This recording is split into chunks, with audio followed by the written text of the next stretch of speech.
Et actualité locale. Actualité locale. Le deuil d'Alice au pays de la DPJ. Par Sébastien Houle, le Nouvelliste.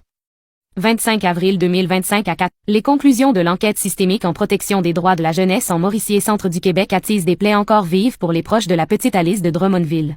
Ligne par ligne, le rapport des enquêteurs de la Commission des droits de la personne et des droits de la jeunesse reprend les récriminations de la famille à l'endroit de la DPJ, qui lui a soutiré leur fille, désormais placée en adoption jusqu'à sa majorité, avec interdit de contact. Tout ce qui est là-dedans, on l'a dit, on l'a répété, mais personne ne nous a cru, peste Jeanne, la grand-maman d'Alice. L'adoption est faite, qu'est-ce qu'on peut faire maintenant?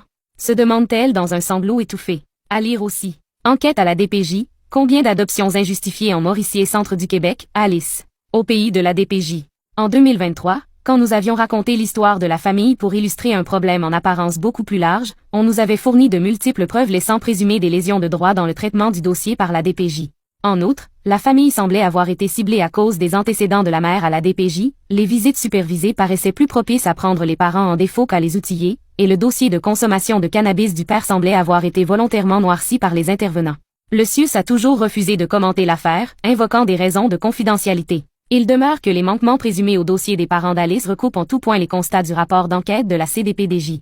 L'enquête révèle l'existence d'une culture organisationnelle à la DPJ de la Mauricie et centre du Québec qui avait pour effet de limiter le développement ou le maintien des liens entre les enfants et leurs parents. Il ressort de la preuve que les enfants étaient orientés vers l'adoption sans donner le temps et l'opportunité aux parents de démontrer leur capacité à offrir un milieu sécurisant à leurs enfants. Extrait du rapport d'enquête de la CDPDJ, en Mauricie et centre du Québec. Jeanne soutient avoir voulu exposer en cours l'injustice dont son fils, sa belle-fille et leur enfant étaient présumément victimes. À l'aide juridique, la première affaire qu'on te dit, c'est de rien contredire pour ne pas contrarier le juge, pour montrer que tu collabores, relate-t-elle. La grand-mère a néanmoins tenté de faire valoir que les parents se prenaient en main pour retrouver la garde de l'enfant et lui assurer un milieu de vie propice à son développement.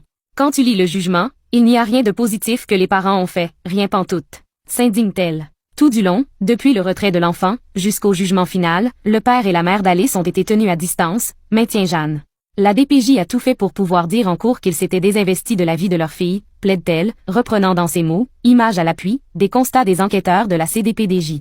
Loin d'être un baume, lire dans un rapport d'enquête que tout ce que la famille dénonce depuis plus de 3 ans semble être le fait d'une culture organisationnelle, ravive le sentiment d'avoir été coincé dans les griffes de l'État, témoigne Jeanne. C'est enrageant. Souffle celle qui n'a pas revu sa petite fille depuis 2 ans, et qui risque de ne pas la revoir avant qu'Alice initie elle-même, peut-être, une demande de contact. Il faudra d'abord qu'elle en ait l'âge. Les années auront invariablement passé. Une bouteille à la mer. La suite des choses? Jeanne pousse un long soupir, partagé entre rage et tristesse. Son fils n'a pas repris le travail, sa belle-fille compose comme elle peut avec ce qu'elle a vécu. Le souvenir d'Alice et son absence sont une lourde réalité, qui plombe le passage des jours, confie-t-elle. Jeanne évoque vaguement la possibilité d'un recours collectif, sans trop y croire. L'argent nous ramènerait pas la petite, observe-t-elle. À lire aussi. DPJ Mauricie et centre du Québec, on ne se remettait plus en question. Lucide, la grand-mère convient qu'il est illusoire de penser que la Cour ordonnerait le retour d'Alice dans sa famille biologique, même si les lésions de droit